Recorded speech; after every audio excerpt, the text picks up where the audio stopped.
All right. Welcome to Push the Culture. Push the Culture podcast with Wheeler and Reese. All right. Today, what we're going to be talking about is voting. So, how we going to kick this off? I don't know, man. This is a little strange, man. We out So- here. Took us forever to get set up. And now here we are. All right. Today was election day. Voting for the midterms out here, right? Out here in Atlanta. And right now, keeping track of right now. So, it's looking like we red right now. So, but we keeping hope red alive. right now? We keeping hope alive. So, we have, down here in Atlanta, we have Kemp and Stacey Abrams. Stacey Abrams is for the culture, just so everybody knows. So let me see what we're looking like as far as we go. And then I was looking at down south in Florida, and Gillum is up. So I think everybody's really excited about this one, man. Yeah, it's a really big election. Voting for a governor, the first black governor of Georgia, that's a big deal in my opinion. I think people is ready for some new stuff to go on around here, man. Like, the kind of people that we've had in power haven't really been doing nothing for us, stuck in their old ways, conservative governors that keep coming through here. Nothing's moving the needle for us. I mean, I'm on the fence about it. So, Okay. So I think that she will be able to move the needle. And my biggest thing is she's a black governor. I don't know how much that we can expect out of her being a governor. If we get the legalization, then that's one of the biggest things that she's gonna be able to do.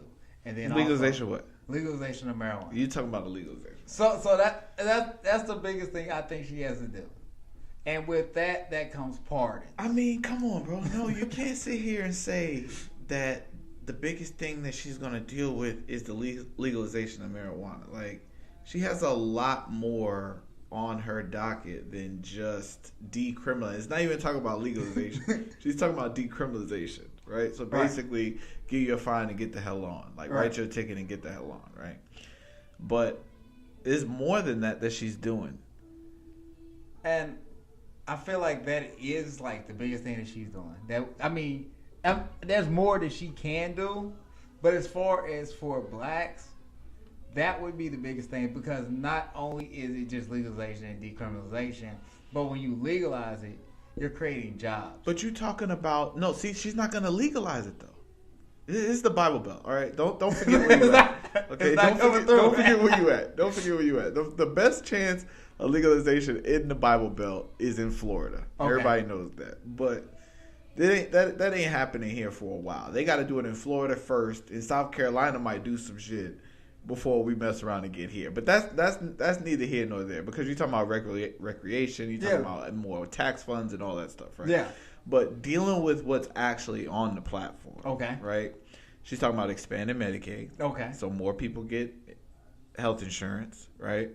I can't think of anything else that she was talking about right off the top of my head right now. So she's talking about she will be able to fund the schools. Now, as far as that goes, with us being in like Atlanta, compared to Georgia, yes, some of our schools are not as funded as we would like to see. But when you go to rural Georgia, like, they're going to need a lot more funding than the Atlanta schools. Like, I don't think that she's going to do as much for Atlanta as she is going to do for people that are in Macon or rural areas. Well, I mean, she is the governor, though. She's not here to just take care of Atlanta. That's what we got a mayor for. And you and I talked about this before. Right. Like, we have a mayor. We don't need a governor to take care of Atlanta. Atlanta does a pretty good job of taking care of itself.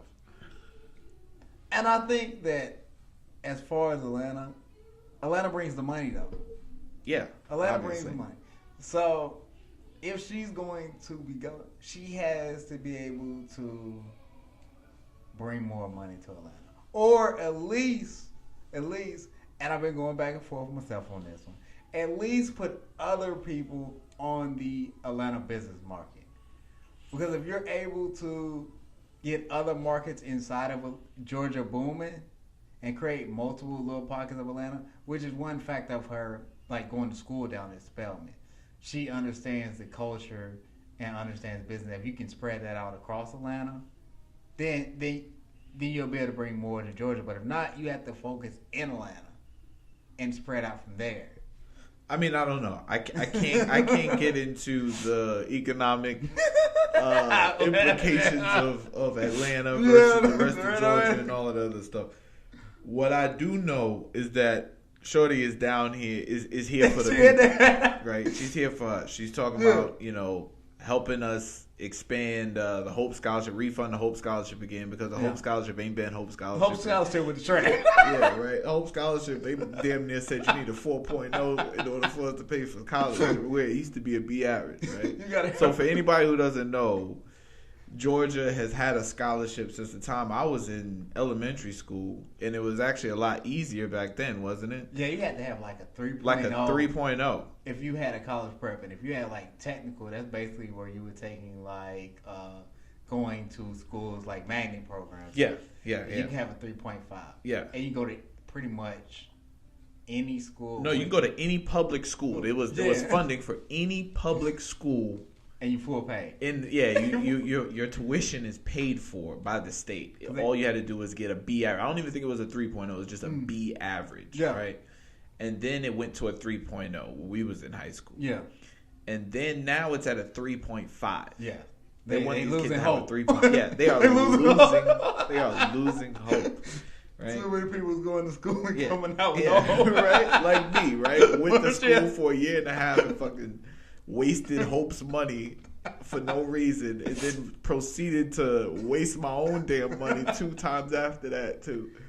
But anyway, she wants to bring it back. But she's also talking about doing tuition-free college for technical schools. Okay. Right? So if you want to go learn HVAC, you could go down the road at one of these technical schools so you could learn a trade without having to deal with no kind of student debt. And that could be attractive for some people, don't you think? Yeah. I'm not saying that she's a bad governor, but I'm just. I mean, she's not even governor yet. We're gonna speak it into existence. How you gonna say she's a bad governor? Yeah.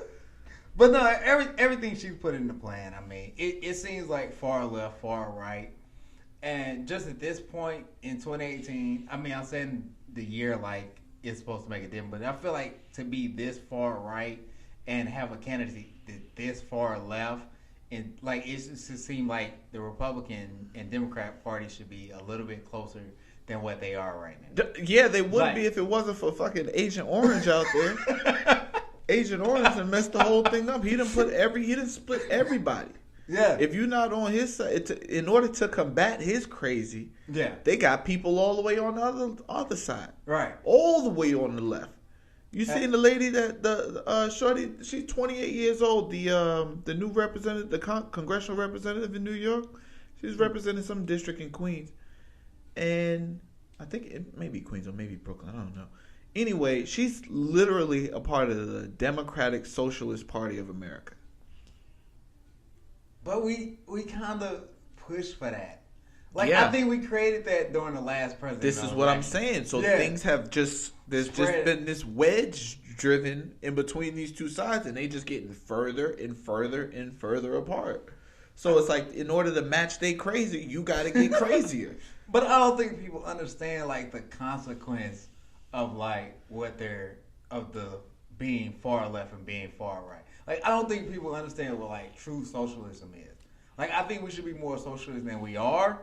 But look here, we're not about to go down. We're not here for that. I can promise you that. Yeah, we're not here for that. But I'm just saying it's getting people out the vote. It's getting people out the vote. Yeah, I mean, obviously you want to get people out the vote, but and that kind of brings us to this, right? So this was my first time voting. Okay. Right? I've told you that before. I've never voted before. I was never really a part of actually until fairly recently, I felt disjointed with the whole system. I was not a part of the system from the time when I was little.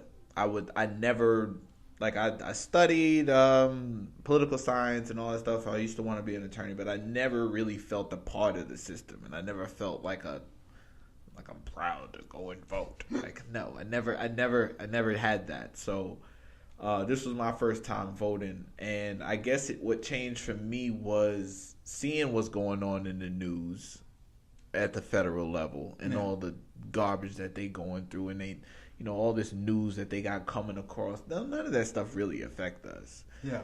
Like, okay, maybe the trade war hurts us maybe a little bit, but that stuff, like, we need more change here in Georgia, right? Like, we need our own thing. And so I decided that I was going to become a part of the process, made sure I went and registered to vote so I could have some kind of say, you know what I mean? Because, again, as a black man in America, I just felt like none of this was here for me. I wasn't one of these, I ain't voting. I ain't voting, man. That shit don't work, man. I ain't voting. I wasn't one of those. Like, oh, man, ain't nothing going to change even if... No, I was never one of those. I just was just a little disenfranchised. Literally disenfranchised. You know what I'm saying? So, I know you've been kind of, like, teetering the line in the not voting versus voting. Talk to me about that a little bit. No, I think I started voting maybe around Obama, and then I didn't like everybody else. Yeah, like everybody else around Obama. But then it's to say, Obama ran in 2008, so he got elected in 08. Yeah, he got elected in 08. So he did his campaign. Elections was in 2007. Yeah. So I got spoiled by, like, I don't know if I would have voted prior to that. Because the first time I was really able to vote, besides the primaries, was a black man. Okay. So then it was like, oh, we in here now. So from there, like, I took voting serious. But like, as you say, is like, every law is designed in an attempt to not work in our favor. Like, there's a couple, like, laws. Okay, so you have the crime bill, which is, it sounds good on paper. And you say, oh, we're gonna lock up drug dealers and people who are like criminals. Yeah, right. We're gonna lock them up. Sounds good. Sounds about right. Oh, and then you find out, no, we're gonna target black people for these crimes, and we're gonna hit them with 3 strikes. And that's why I voted the way I did on a couple of the individual issues today, because some of this stuff in there, it's like, this sounds that could work for us. You know what I mean? But then I'm like, hold on. Somebody's going to find a way to use this to discriminate against somebody that's black, and I can't have no parts of that. Right. Like they got the crime bill, the victim rights bill, right? So I'm like, okay, it sounds good. And I was doing some research about it. Everybody seems to be supporting it. These kind of bills are sweeping the country. They're going, it's probably going to pass. But then I'm like, what if the guy never did the crime in the first place? And the supposed victim is sitting up here talking about don't let him out of jail. And the judge is like, nope, all right. And she said she's not comfortable, so I ain't going to goddamn do it. Now, that might be a stupid example, whatever. But it can happen. Yeah, it could happen. And my thing about that, see, any bill that they're on TV pushing and pushing and pushing, I'm like, if it's that great of a bill, y'all ain't got to. Y'all wouldn't have to push it, right? Yeah. So somebody somewhere is spending money.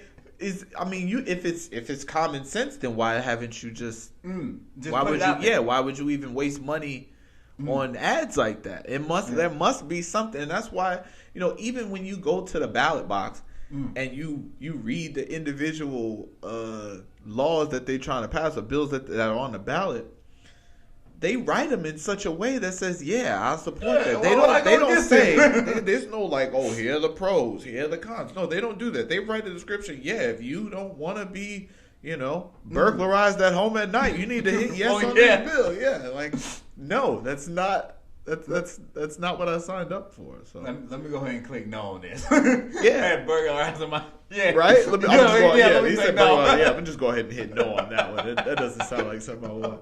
But the descriptions are a little skewed. Yeah, and I'm not cool with that. They're meant to be that way. And so I look at it. So recently, I think within the last 2 elections, I started pulling up my ballots. And I go through them, and I want to see what it's saying. Yeah, I did the same thing. I researched the ballot before I went there. Because I don't want to be surprised. Like, they had one where they were about to start charging kids to go to school on the last ballot. It was basically the Amendment 1. What was that ballot? But doesn't matter. Let's move. Yeah. But it was basically, it was worded in a way where do you want the schools to be funded? And the back end of this ballot was, the back end of this amendment was basically, we're going to turn all the schools into charter schools. And I'm like, nah. But it's like, it's the way y'all phrased it at first seemed like it was a good idea, right? But nah, But back to the Marcy Law, the problem with that is if you're a teen and you do a crime, right, you get your record sealed. This Marcy Law is basically unsealing those records. So if you're a teen, say it's something as petty as teenagers getting into a fight, and now there's a violent crime. And so now when this teen comes home, something that was discreet between him and another teenager, you're letting the whole school know because you can't classify who is a victim. So now this teenager who's supposed to have a sealed record, the whole community knows that he has been locked up. And also, when he goes back to court, if he goes back to court for anything else, this same victim can come back and speak on that. Is that right? Yeah, like you can speak on multiple. That wasn't my understanding. Yeah. I'm not doubting what you're saying, but that just wasn't my understanding. But it's that deep as to why I didn't want. Yeah, I didn't like it because now you become a character witness, and also with violent crimes, you're holding a grudge, and so it's not that you shouldn't hold a grudge. But I do 10 years. I'm up for parole, and you held on to that for 10 years. And that person could have changed. It's a rehabilitation of what our prison system is supposed to be. But now you're speaking on it because you haven't yet healed from it. And so now he's going back to jail with no chance of rehabilitation. Also, if you look at it with gangs, you're going to let the other gangs know that someone came home from a violent crime. And it's just too open. Like, if you want to know where someone's at in the penitentiary system, you can look it up currently. Oh, yeah. Yeah. Oh, yeah. You can look it up right damn now. Yeah, and so it's all not. All you need is a name and a damn birth date or something. I don't know. They'll pull it up just by his name if you really want it. Yeah, so I don't know. It was just too much of a push. I'm not saying that there's not good out of it, but with us being locked up at disproportionately rates, anything with the crime system, until you even that out, like I can't vote in favor of it because I know it's going to come back on us. Well, at the moment, we are 43 to 55. Mr. Brian Kemp is still ahead, but Stacey closing on his ass. Okay. Stacey closing on him. So how much percentage report right now? Yeah, we're at 61% reporting right now. Yeah, so we still got plenty of time to see how this happens and see how it goes. And then we have polls open to 10 o'clock. And yeah. Polls open till 10. Polls open to 10 o'clock. Where? And Booker T is open till 10 o'clock. I didn't know. I thought I saw 7. I saw 7. Because they had the issues with the ballots, with the voter suppression. So yeah, because Mr. Brian Kemp decided that it's okay for him to run in an election that he is actually running. Like, he's the Secretary of State for Georgia, so he's in charge of organizing, deploying the workers, and making sure everything goes smoothly for the election. Yeah. While he's running in that same election. So, no, there's no problem. I waited an hour and a half. I waited an hour and a half in an arena that had 5 voting machines today. 5 voting machines at an arena. In hopes that you'll turn around. And yeah, they I hate to be such a cynic. There was somebody that had to turn around and I was a little pissed off for him. Yeah. But what are we gonna do? But let's talk about, like, so you voted, I voted. Yeah. I had to convince my moms to go vote today. Yeah. Right? And I feel like I had to, speaking to a few people, especially people who don't get too political. Yeah. And whether you get political or not, I feel like you should vote, especially over these past few years. I've kind of began to feel that way.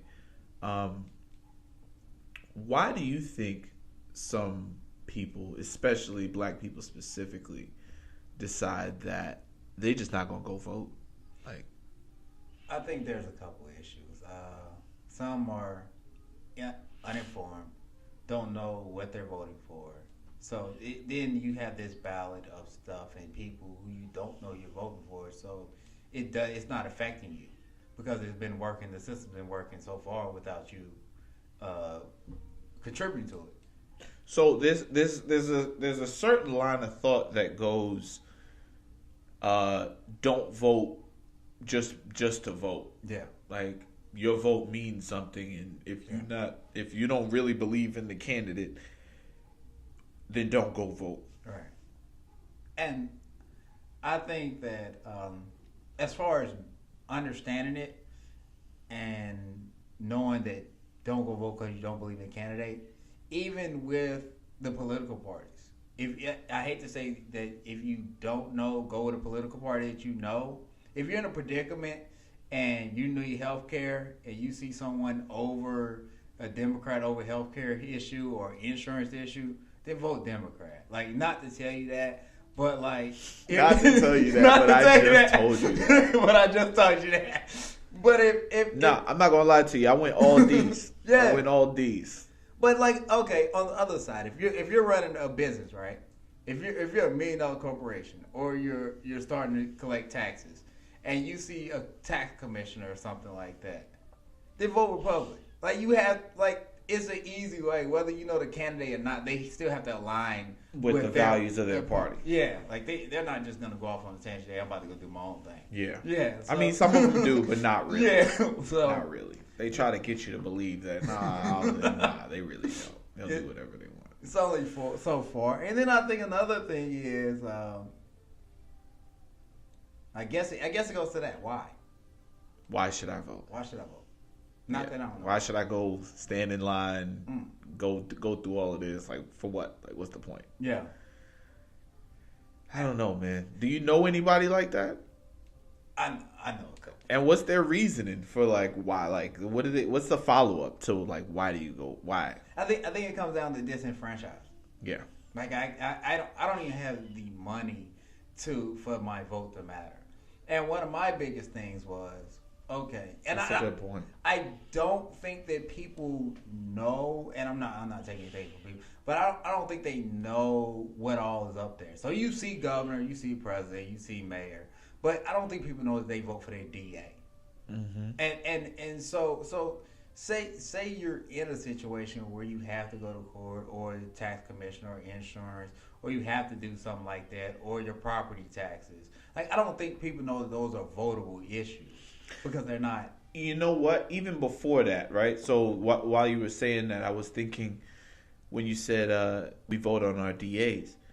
You know, a part of the problem might be if I know I got a stiff DA as a Republican and a stiff DA as a Democrat, he's going to prosecute people regardless. Like, voting for my DA ain't gonna do me no real good in terms of making sure that they treat people in the right way. You know what I mean? Like, at the end of the day, these dudes is attorneys and they are there to prosecute. Right. They gonna go hard in the paint for prosecution. Right? Whether if all they gotta do, the police tell them that this dude did it, so they gonna go hard for him. As long as they could build a case, they gonna go hard for the prosecution. So I don't, you could want to vote for those people, but I think it's more important to support, and it's harder also to support more grassroots movements. You know what I mean? When you have up and coming politicians who are talking about things that align with what you are about, you know what I mean? If you have a DA who says, look, I'm not prosecuting none of these stupid fines no more. Yeah. Or I'm not prosecuting this stop sign that people keep running, or that's some kind of speed trap, or whatever the case may be. If they are able to notice that, okay, we're not here just to keep finding people and taking their money all the time. Like, y'all need to stop camping out on the side of the roads and trying to catch people speeding 12 miles over the speed limit when they trying to go to work or they trying to get home from work. Like, none of those people aren't here. You know, where are those guys who are really trying to help me on a daily basis? Even when you start talking about the police chief, some places you vote on police chief. Yeah. Why the police chief is not? Why Why there's nobody directing traffic when there's 20 cars backed up? Yeah. Why is nobody helping? But they'll be quick to damn sit on the side of the road with that fucking speed gun and clock your ass while you on your way to work trying to get there on time, right? So they just continuously taking money from you, and I don't like that. But man. That's the system, though. That is the system. That's the system. We're paying a check, but I think another thing is there is the candidate that we're seeing is backed by somebody, so a lot of money goes into campaigning. So when you're seeing signs and commercials and stuff, it's corporations and people, businesses that are backing these candidates that the grassroots candidate doesn't have that backing. Because the people who are really concerned about what he's concerned about, back to being disfranchised, they don't have the money to put up. Like, I recently seen like a post. It was like, act as if your one of your family needs Medicaid. But if you're a wealthy business owner, especially a white male, like, I'm not going to vote against my interests. I'm not going to vote to increase my taxes. Like, I'm going to vote against everything that grassroots candidate stands for. And also, we have lobbyists. But see, that's a problem. Like, I'm not saying that you should vote against your interests, but I feel like your interests should align with the greater good. Right. But, like, nobody wants to pay taxes, but everybody wants to drive on smooth roads. But that goes to even deeper. Okay, so if we're looking at immigration, right? And we going to immigration. That's not on the agenda for tonight, my friend. All right, let's talk immigration. Just real quick. But if we're talking immigration, right, and the United States is an Asian population, so we're having less and less kids. Millennials are having less and less kids. So the median age is going up. I think it's about 35, right? So in order for us to get Social Security, you would have to have new people to come in the workforce to pay more in taxes. But people will vote against that because taking our jobs. So it's taking our jabs. They're taking our jobs. so it depends on how you spend it. It makes perfect sense for other people to be able to come to your country and help out with building the country and working together. It makes perfect sense. But if somebody spends it and runs an ad campaign that says they're taking your job, what job were you working at where they're taking your job? And if you're qualified, and everybody's qualified, but that goes to myth. We all know it's a myth.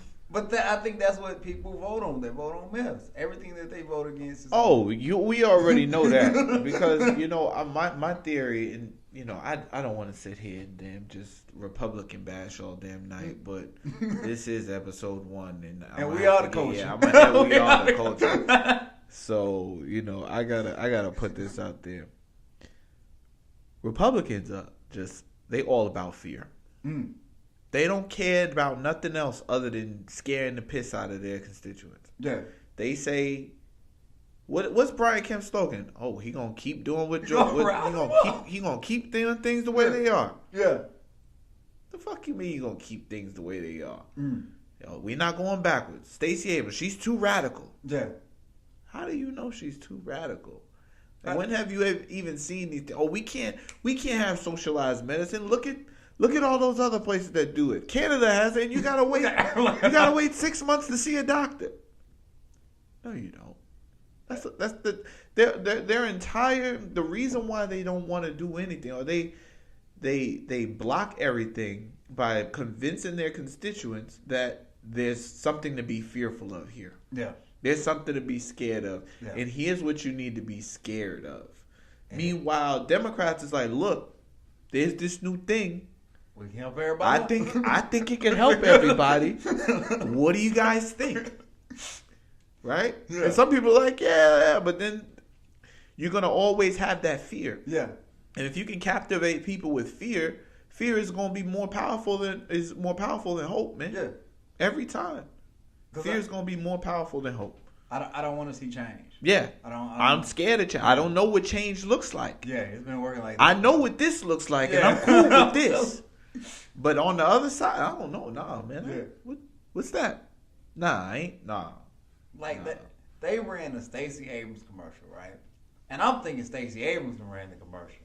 So it's like she wants to expand Medicaid. She wants to help out the school system. Right, they plugging her and all her issues, right? She wants to do all these great things for Georgia. Vote no against, vote for Brian Kemp.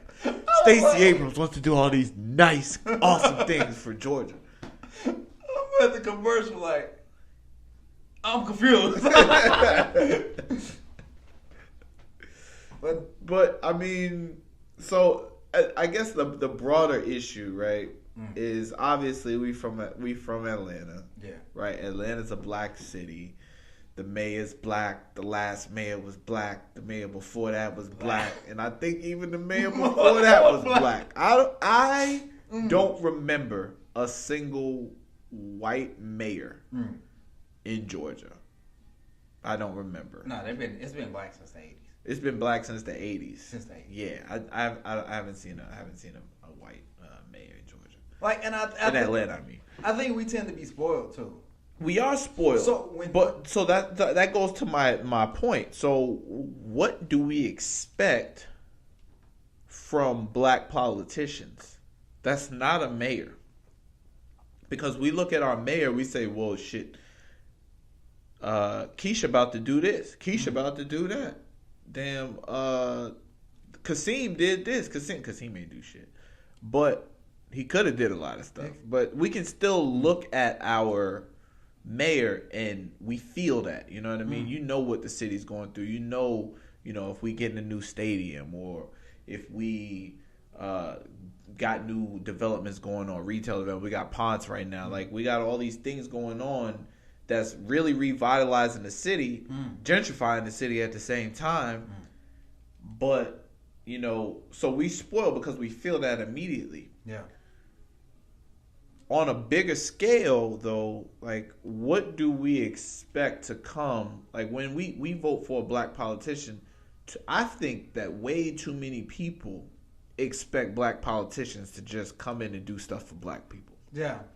That's my problem. That's why when people was when Obama got elected, these we thought we was in the house. Y'all out here, y'all thought y'all won. We're in the house with him. Yeah, right? Y'all thought y'all was on white. You thought he was going to paint the White House black. You thought he was going to be playing football and on the White House. He was playing basketball. He was playing basketball in the backyard.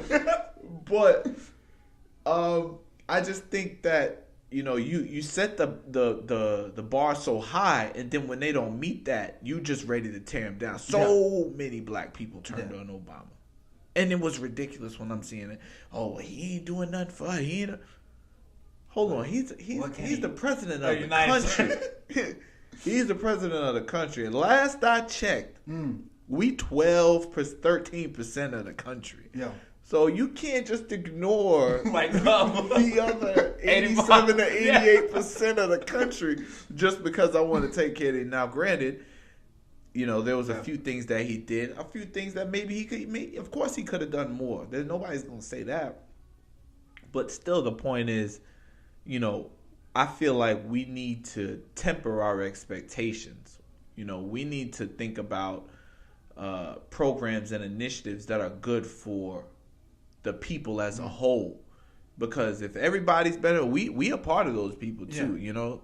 Just because they want to sometimes pigeonhole us into being in roles of poverty and things like that, like, we are a part of the general population, especially in Atlanta, because we out here getting it in Atlanta. Like, we 60% in Atlanta. Yeah, that's another thing that comes to like being spoiled. Like, we're a huge population. Like, you can go all over Atlanta and only see black people. Yeah, you're not seeing that in too many other cities. No. And I think that, especially hearing it from Atlanta, as far as what you want him to do with like black empowerment being so big down here, it's like, oh, we got somebody in the White House now. Like, it's about to empower the whole world, and it's like Nah, he can't do exactly like he's not gonna say, "Hey, I'm about to pass a bill for black people." Mm-hmm. Like you can't do that. Like they went wild when he just said he would if he had a son it'd be Trayvon Martin.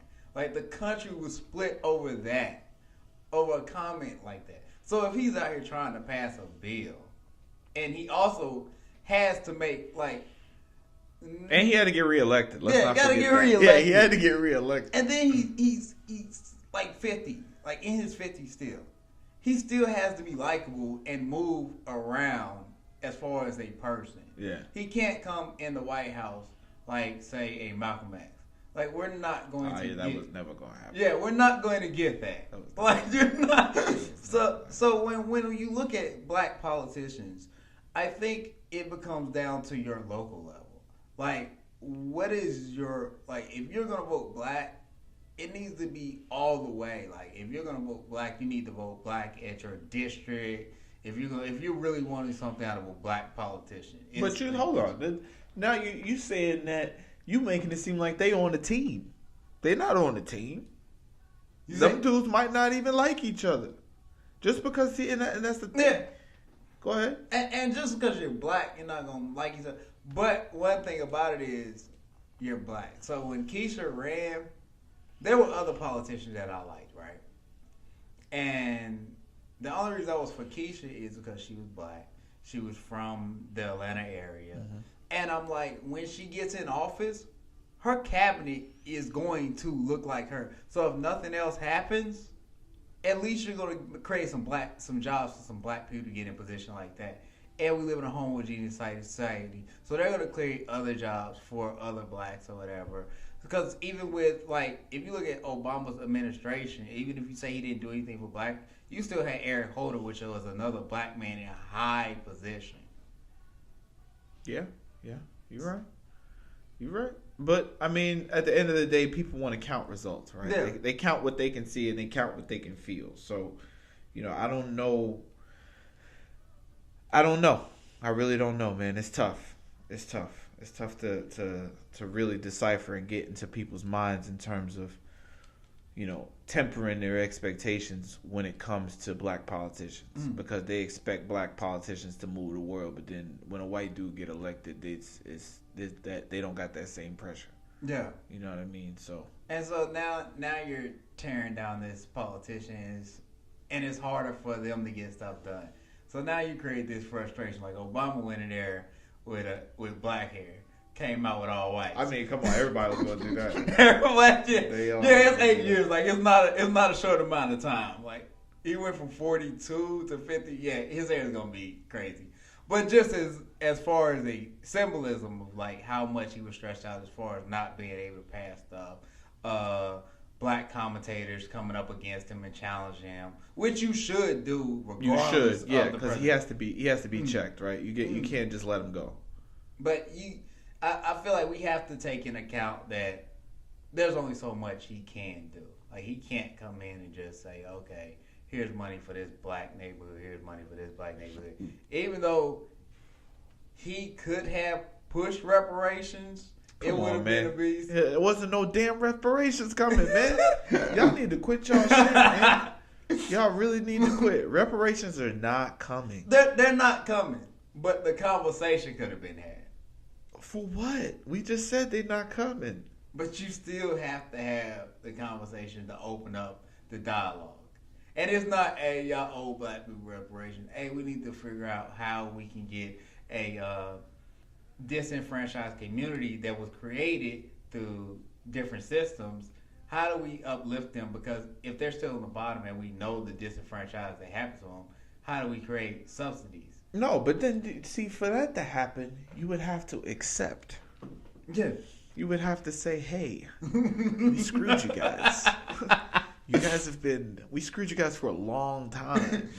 But that's the guy to do it. And I think that's what people are wanting. Like if anybody's gonna say we screwed you, it would be him. Because I don't think Trump's coming out and taking that blame. Bush ain't coming out and taking that blame. And then your boy Bill Clinton, I mean that's some people's friend, but he ain't coming out and taking that blame. Nobody is going to do that. But I felt like that's what black people wanted out of Obama. And that was unfair to begin with. It is unfair, but at the same time, it's unfair, but it's not unrealistic. It was completely unrealistic. Like, it was completely unrealistic. So who does anybody say that? Can a black politician come and say, system's not working for the... Oh, well, no, man, black, we need white folks to get on the team. That's what's gonna move really move the needle.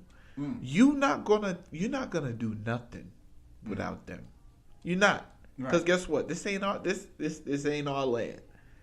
This is not our land. We American, but this ain't our land. G, it's not. But I understand what you're saying as far as you're gonna need them to push the needle, to help push that needle. Yeah. We can do our own thing now. Now that's not to say that the onus is not on you to find personal success, right? So we're not talking about oh you need the white man to come and pick you up. No, you need to work hard at what you're doing, because your plight is your plight. It ain't no different than the rest of us out here, right?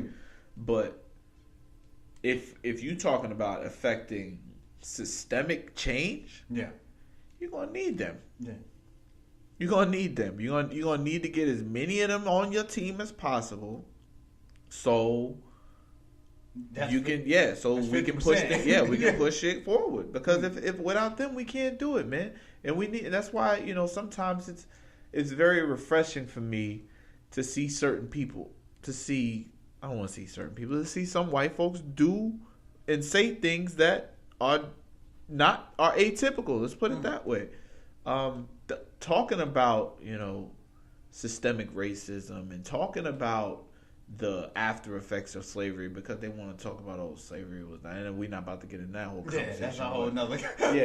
But still, like, everybody knows. Everybody knows what happened.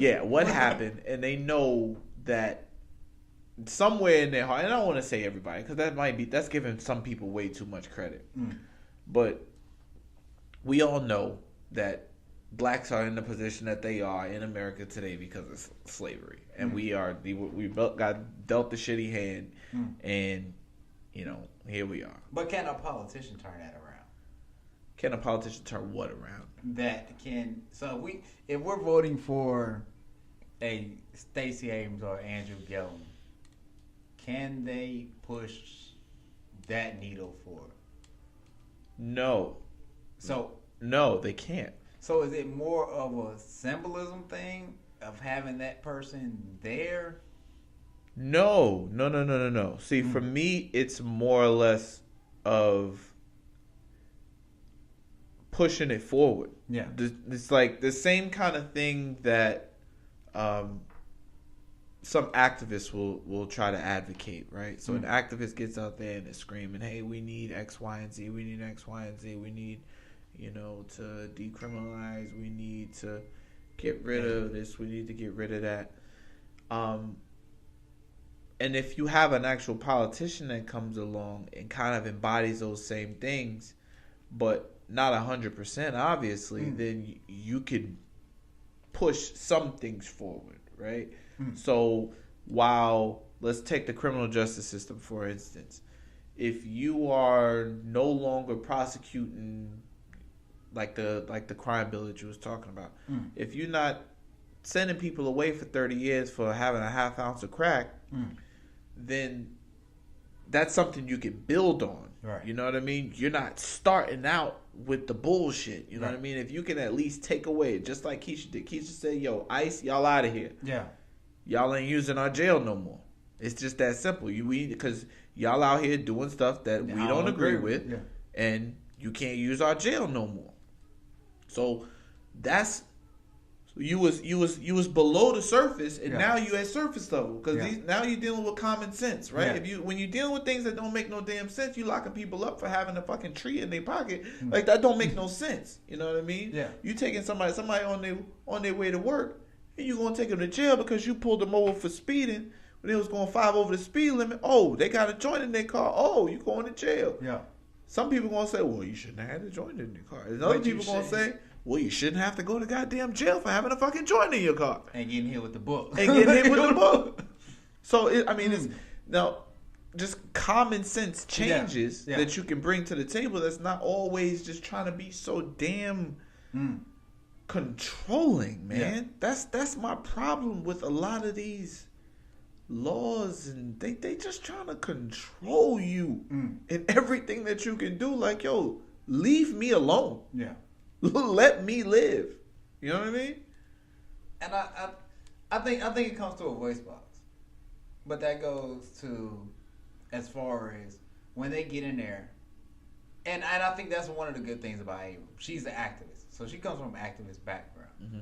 So she's not going to, as far as you say, she's not going to let stuff that doesn't agree with her values slide.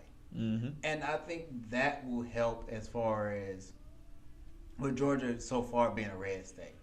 A lot of stuff don't align with the values of Atlanta, which is a blue area, and she's going to say, oh, this is not good. It may be good over here, but when you start putting that down in cities with highly minority areas, that doesn't work.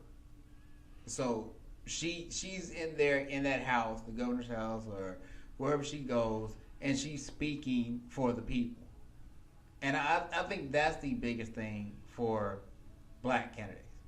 Are you speaking on behalf of us as far as when we're looking at a candidate and we're saying, we just want to be represented, man. Yeah. We just want to be represented. We want our views, our values represented by people in positions of power. That's what it comes down to. And as long as there's somebody, just like all these other, like last year, there was all the ads that was coming out, the racially insensitive ads. And so you ask yourself, how did this even get onto, how did y'all do this? Yeah. Coolest monkey in the jungle?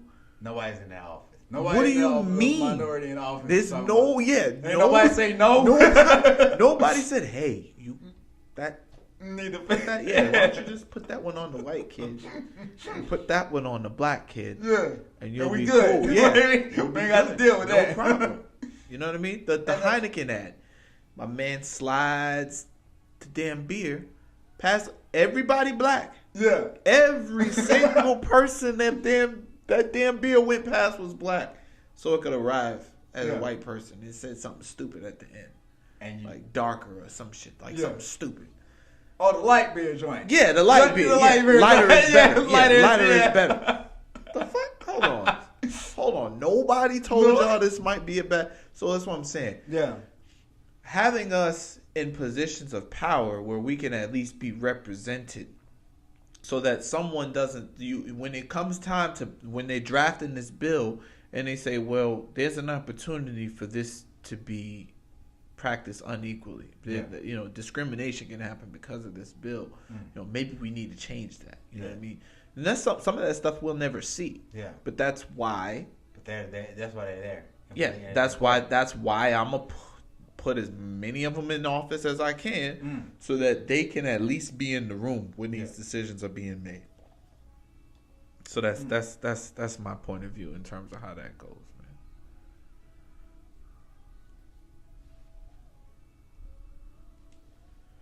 Yeah. What we looking like now? So he's checking the results. We ain't looking too good. We're not looking good? I'm not happy. Is Georgia at the end of the day? I'm not happy with these numbers, to be honest. I'm getting let down right now like a bish. We at 53 to 45. Okay. Right. We got some ground to make up. So what happens after the election? What do you mean? So what do we do after the election? Even if win or lose, what do we do? Win or lose, I'm going to get up and go to work tomorrow. Okay. Get up and go to work tomorrow. I'm going to get paid next week. I'm going to pay my rent. I'm going to pay all my bills. Like that, whether or not we win or lose is not really losing this election isn't going to change my life. Winning it could change my daughter's life. Yeah. But losing it is not going to do much for me. know what I mean? One thing, and I guess because what they gonna do? Yeah. Same thing they've been doing. Yeah. Nothing's gonna change. It's gonna be the same thing. So at least I know it ain't gonna be worse. But also we know we can put somebody up there now. Like you can put somebody that represents your values up there, and they stand a chance. Man, it's not easy to catch. Like that was the problem with Obama, man. You don't know if you ever gonna be able to catch that again. Yeah.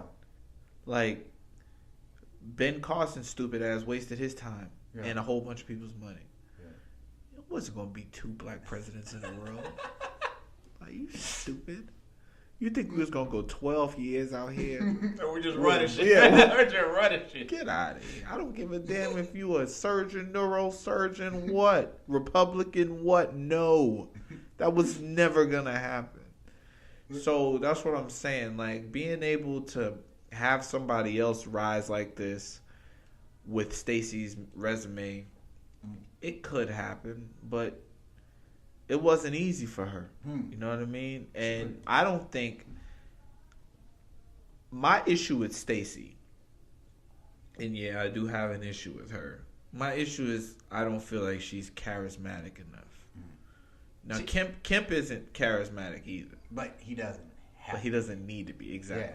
He doesn't need to be. But I think that comes to I think it's so much structure. Like I think that's where that comes from. Like, if you look at, like you say, her resume, it's accomplishment after accomplishment after accomplishment. Like, I don't think, not saying you can't get there, but it's a little hard to get there being, like, loose. Like, that's the person that was in the classroom, in the front of the class, just studying. And so, when you're debating, like, I watched the debate, and it seemed like she was a little uptight. It's just, but it's not saying that that's anything wrong with it, but the appeal to the rest of the world. But it's like, it's kind of who you want in a sense. Like, I don't feel like she's here to like sell you, or she won't even be able to sell you because she's. But that's politics. Yeah. So that's the thing. Like that's who you want, but that's not who you want. Yeah. Because an important part of politics is being able to rally the troops and convince people to get on board with your message. And if you can't do that, then you don't stand a chance. That's 25, 30, 40% of the job, man. So, like, my mother told me today she wished she would have known more about her and learned more about her. I've talked to other black women who said, man, I didn't get anything, And then I talked to one black woman, she went to Spelman. She said, we Spelman sisters, and I just wasn't there. So, I think that her being able to get where she's gotten without having, that crazy amount of charisma is good. But it's harming. She's right now 53 to 45 is not looking good. Yeah. You need to make up 3% ground right now. But a lot of the precincts, as we said earlier, they're open to 10. So what's the time check on as far as where we at right now? It's 11. Oh, it's 11, 15. Yeah, okay, 11, so they about to start reporting. I mean, we got 82% in right now. Okay. And Stacey's down by about 200,000 votes. About 250,000 votes. That ain't it's not good. That ain't good. That ain't good. I'm sorry. That ain't good. I mean, I feel like even on my end, if we win or lose, is we gotta be on it. We gotta be on it as far as in that politics, knowing what's going on. Because they're in session, they're passing bills like all year. So now you have to, especially with someone like Kemp. So here's my thing. I think that it's important not to get too wrapped up in the politics of it. Yeah. You can't get wrapped up in the politics because that should drive you crazy. You'll be mad at everything that doesn't go your way, and you'll be thinking that things that did go your way actually affect your life when they kind of really don't. Not as much as you'd like them to. So I think the most important thing that you can do is really just focus on, yourself Yeah. and your family and making sure that you're going to the next level.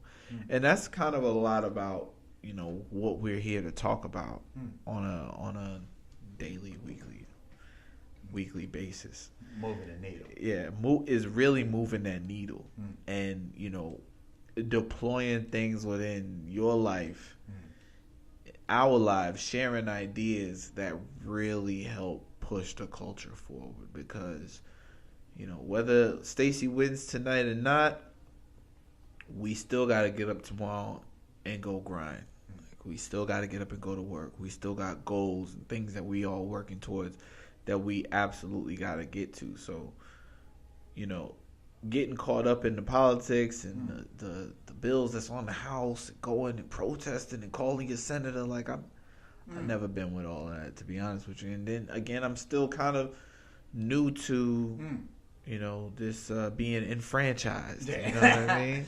But go ahead. I think it's just keeping an eye open. Like, I'm not for protesting. As you said, there are pros and cons of protesting. I'm not really a big protester, but I think we just have to keep an eye, especially on what he's trying to do. Like, coming out to the next election, like special elections.